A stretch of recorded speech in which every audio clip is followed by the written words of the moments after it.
So how many of you all could relate to something in that video? Yeah. Oh my goodness, I just love that song. It's got so many ups and downs and ups and downs. I love the way it feels when it's going through all that.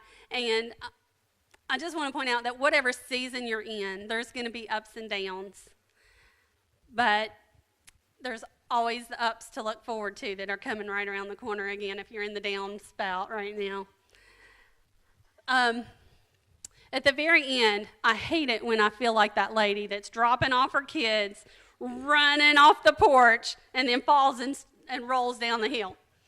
I hate it when I feel like that. It ends up being that I feel totally defeated.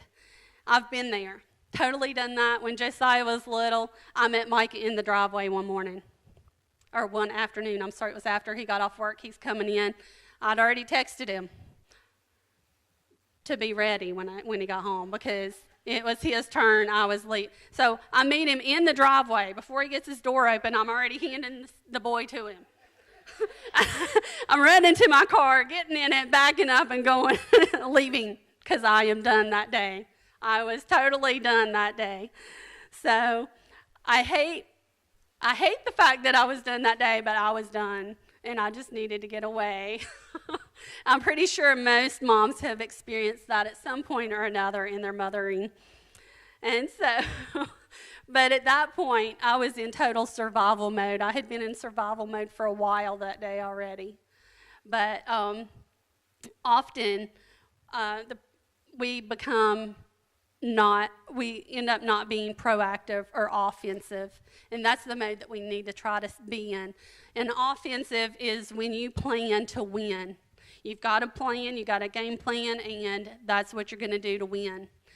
Instead, we a lot of times end up in a reactive mode or a defensive mode, just trying to keep the other team from winning and going down. So I just want to encourage us to all take some time to make sure that we have an offensive plan in our life and for our family. So I don't know how a lot of times we end up in this defensive, defeated feeling of a mode. Because as a child, I remember playing house. Did you all play house? Anybody play house? Not very many this service, it doesn't look like. I played house as a child with my little baby doll, and we had a great time. My house was very calm, very loving. You know, I fed the baby, I burped it. Y'all remember their little heads going like this?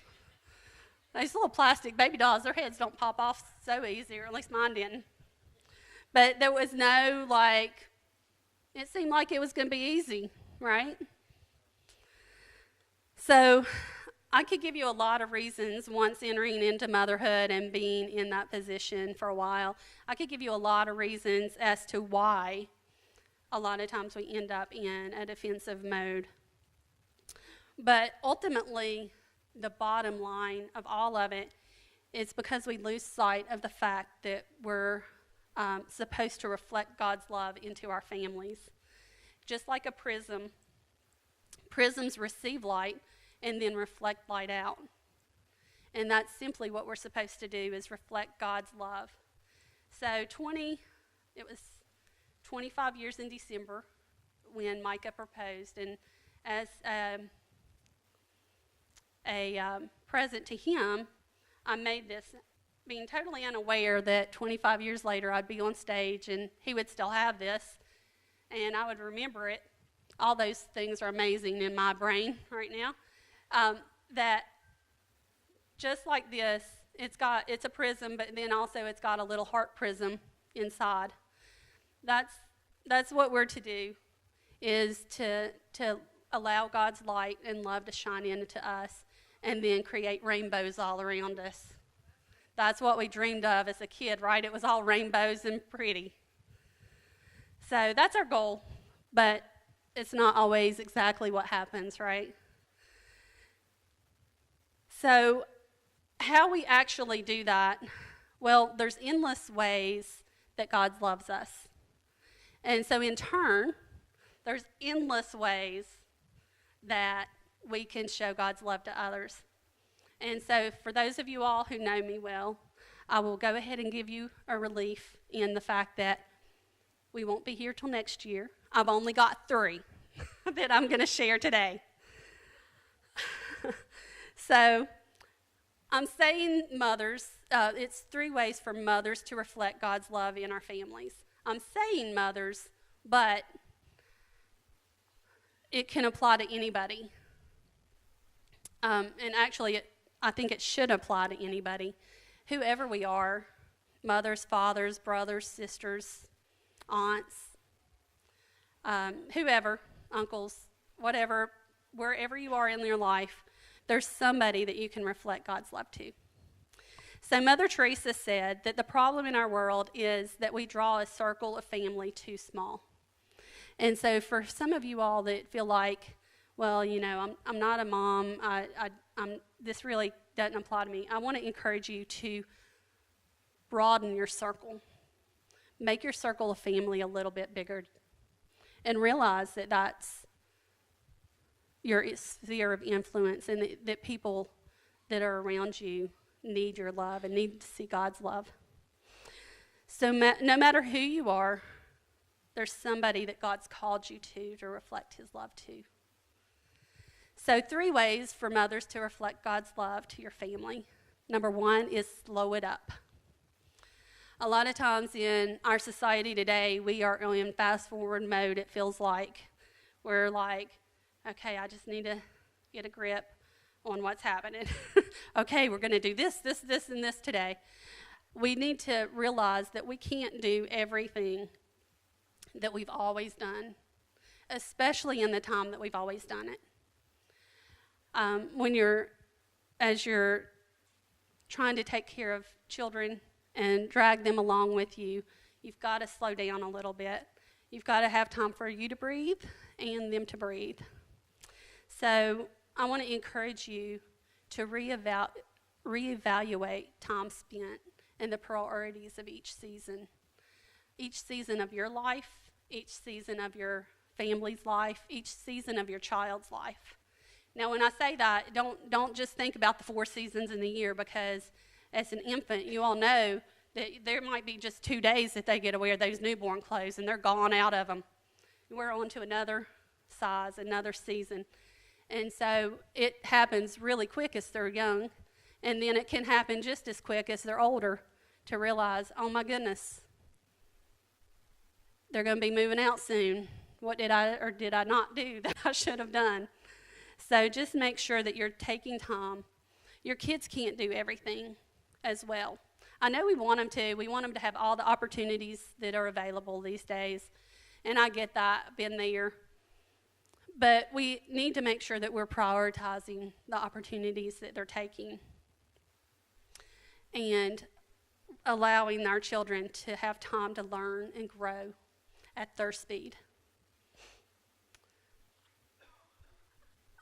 So I was at the store, I guess a week or 2, I guess it's been 2 weeks now. And on the other side of the aisle, I just come off that aisle, started on the other one, and I'd noticed a little girl and her mom coming on the other aisle. And anyway, I heard her once I was on the other side, and she started crying because she wanted something. We've all been in the store and heard that, haven't we? But Mom! And she starts crying and everything. I'm on the other side, so I can't tell what's happening. But some way or another, the little girl quits crying pretty quick. I was pretty amazed about that. And then a few minutes later, I hear the little girl say, but Mommy, I think I'm just tired. And I'm like, very self-aware child, because not too many of them do that. But what got me was the response was, well, you should have waited in the car then. I get that. I've been there, said stuff similar. But, you know, that might be a flag to us parents to say, okay, hold up. Yeah, I have a million errands that have to get done. But first priority is to make sure that I'm noticing what's happening in my family. So I just want to encourage you to do that. Think about what you need to not do in order to be able to love your children and to care for them, to take care of the most important gift in your life, and that's your family. When you boil everything else out, the most important thing is your family. Whether that be your parents, whether that be your siblings, whether that be your children, whether that be whatever it is, that circle of family that you draw, that in the end is the most important gift. In Psalms 127:3, it says that children are a gift from God. God has entrusted us with his kids. I know they're our kids, they're a gift from God, but they're his kids. They're ours for a short time. And so when we realize that, we need to make sure that we are reflecting his love. And one of the ways of doing that is to make sure to slow up so you can realize what you're doing and the things that you're choosing. Number 2 is to guide them. In Proverbs 22:6, it says to train up your child in the way that he should go, and when he is old, he will not depart from it. The New Living Translation says, direct your children onto the path, and when they are older, they will not leave it. So another way I've heard it recently is teach your children to choose the right path, and when they are older, they will remain on it. So today I want to give you a little bit of a different tweak. I grew up in the mountains, right out the Appalachian Trail came through our town. So this verse specifically is a little bit different in my head, so I want you to listen while I say it one other way. Teach and guide your children to choose the right path, so when they are older, they will continue to choose the right path to stay on. Because we all have choices that we have to make. As adults, we have choices. As kids, they have choices. As much as we would like to say they don't have choices, they do. We just have to teach and train them in those choices and believe God to protect them. But while I was growing up, I don't know if you all know, but I am generations from the mountains. My grandparents, my great-grandparents, my great-great-grandparents, they're all from the Appalachian Mountains. And it is Appalachian for those of y'all that aren't from around the mountains. We get to pick, it's our mountains. And so Josiah had a teacher that kept saying they're Appalachian. And I'm like, she didn't live there. She don't know nothing. Don't listen to her. So, but one of the things, because there's not a whole lot to do up in the mountains. There's not, like here, there's tons to do all over the place all the time. There's more than there used to be, but anyway, so one of the things that we did were we were outside people, not as much me as the rest of my family, but I did have to go on hikes. I wasn't always thrilled. My dad, when I was little, I remember I was awful. I remember throwing a fit because we were in the middle of this hike and I was done. My little legs were tired. I was tired. I didn't want to go anywhere else. I didn't want to see off the top of the mountain. There had to be an easier way to get up there. I was sure. There weren't, and I don't think there still is, some of them. But yeah, we went on so many hikes. And I was the baby, so in the family, so I was the one with the shortest, littlest legs and didn't really enjoy hiking. But one of the things that my parents did do was they took me anyway. They taught me how to read the signs. Like on this tree, I don't know if you all have hiked at all, but Mike informed me this is actually supposed to be called a blaze. And they paint the tree based on which path you're on. So they can be different colors. So you may be on a path, and if you get to another color, you're on the wrong path unless you were planning on changing your hike.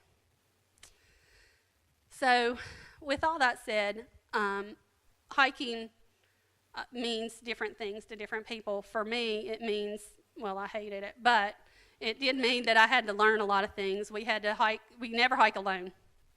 Back then there were no cell phones, but on top of that, they don't work still in the mountains. You can't rely on a cell phone. You don't hike alone. You always tell people that are behind where you're going, what path you're taking, and you don't want to venture off that path much, because if there is an issue and you don't show up on time back home, they need to know where to find you. So relating that back to the scripture that I'm reading, when we're on a path of life, we need to be showing our kids the signs of who good friends are, the signs of who not good friends are, and what to do in both situations. Because sometimes our kids aren't choosing the good friends. Sometimes they're choosing the bad friends. Sometimes they need to go ahead and choose to love on the person that might be a bad friend at first to try to influence them, but make sure that you're loving them but not participating in the bad choices. So we need to teach our kids the signs so that when there's a sign that says that there's a dangerous area ahead, that they don't come up on that dangerous area skipping and flipping around, that they're being cautious, they're watching out what to do, they're not sliding down the rocks to destruction or death. So what we need to do when we've made a bad choice or a bad decision or chosen the wrong path, we need to be teaching them what to do. So if you're on this hike in the Appalachian Trail and you've gone and then you're not seeing a blaze, you haven't seen one, you kind of get used to the spacing of them. You realize, I've got to stop and go back. And so we need to teach our kids to stop what they're doing. When they realize they've made a bad decision, we need to let them know that there are consequences. There are almost always consequences to a bad choice. But also how to handle that consequence, how to deal with what to do when you find yourself in the wrong direction. You've got to walk back. If you're hiking, your consequence is you're going to have to walk further. You got to walk back to find the blaze and then reassess where you're supposed to be going. So I just want to encourage us as parents that we're doing that we're guiding them in love. Just like Jesus loves sinners but hates sin, we need to love our children, deal with situations. Sometimes that's blatant disobedience. Sometimes that's just a mistake or a misunderstanding or even just an accident. But address all those things in love. Sometimes addressing them in love means that we figured out there's some triggers in our life that we didn't realize before. When we are about to explode on our kids, we realize that there's a trigger there that's been set off. We need to make sure that they're in a safe place, go seclude ourselves, and count to 550,000 if needed. But come back and guide them in love. So number 3 is to love deeply. Love God, love yourself, love your spouse, and love your kids in 1 Peter 4:8 in the New Living Translation. Most important of all, continue to show deep love for one another, for love covers a multitude of sin. Recently, I've heard someone say, our families are a training ground for love. So a training ground, we've got an obstacle course thing here. A training ground is where you go to learn, to practice, to make the mistakes, and to grow stronger and better. So that's not just for you. Just for your kids. It's also for you. So as a coach, you're on the training ground with your team. You're telling them what to do, and you're encouraging them to do what they're supposed to and how to do it. And you can do this. You're their cheerleader. You're their trainer. So also, if you're on the field and you're the coach, most of the time you've taken coach clinics and you've done things to prepare yourself to be a good coach. So I want to encourage us all that we can always, this is our training ground as well, and we need to make sure that we're training to be the best coaches that we can as parents. So keep in mind that no mother, no father, no child is perfect, but love covers a multitude of sin. It covers a multitude of mistakes, misunderstandings, and just accidents. So make sure to keep your love for one another deep and strong. I'd like you to close your eyes and imagine with me for just a minute. I've got 3 different things that I want you to think about. First, what would it be like to be a mom that reflects God's love to your family? Then what would it be like to go to bed at night being a mom that reflected God's love all day long to your family? And then what would it be like for a whole church of moms to have that distinct vision and purpose in their families to reflect God's love? You can go ahead and open your eyes. I think that would be pretty amazing for all of us to have that same vision and that same goal. We just have to reflect the love that God gives us through every aspect of our life. I'm not saying that it's going to be easy, because it's not. We've all had things scripted into us that are different than what I'm telling us to do right now. The way you know that is when you were young and you said, "I will never do that," and there you are doing it. Those are typically scripts in your life that you need to break. But we've all found ourselves in that place of saying, "Oh, yeah, no, I just did it."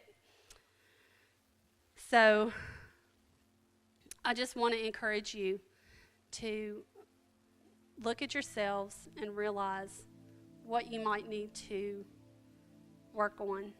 And I want to encourage you that not only will it help you, but when you're doing these things, you're not only helping your kid in your life, but your grandkids are going to benefit from this as well, because when you're realizing, "Oh, crud, I did it again," and you're repenting to God and asking for forgiveness and asking for guidance from Him, you're also going to your kid and saying, "I'm so sorry.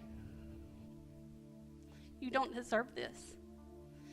And I'm going to do better." And you ask them to forgive you. Just like that's what you expect for them to do when they've wronged somebody else. So I just want to encourage you to reflect God's love. Today, since it's Mother's Day, every lady that's present this morning, I have a necklace for you. It's the one I'm wearing. And they've got one that's coming up. It's a pretty cool necklace. When you shine a light through it, it will project "I love you" in 100 languages. So when you've given all the love that you know how to give, all the love you understand to give, you can go to God, and there's a multitude of other ways you can show your kids that you love them and help them get through whatever they're going through. Whatever obstacle they're trying to overcome, they can get through, and that you can continue to show them love while helping them get through it. Because just like when we screw up, the Bible doesn't ever say, "That was awful. You should never do that." It guides us, it corrects us, but it does it in love. Just the way God loves you through your junk, you need to take His love in and make rainbows of that out to your kids, because He loves them and loves you, and He's equipped you to do this. So I'm hoping that you enjoy it, but I'm praying that it reminds you to reflect God's love in many ways to all your loved ones. As you leave later, there's going to be ushers at the door that are excited to give you one of these. They're in the bags. And I just want to encourage us that you are who God made you to be. He has equipped you and called you to this. and that you have his knowledge. You know what to do in every situation. We do have to tap into Jesus, but he's there. He loves us and believes in us. I want you to think about a time now that you felt helpless and hopeless in loving the people around you. And think about a time that it could have been this morning, just trying to get here this morning. You could have felt like you just crashed and burned on the way. It could be any scenario from that crazy video that we all can relate to. Or it could be just trying to sit through this Mother's Day message because of the hurts and the pain that you have right now from loss or just hurt from situations. I just want to encourage you as they're getting ready to sing this song, to lean in, to let this song become your song, your knowledge, and your crutch when you need it.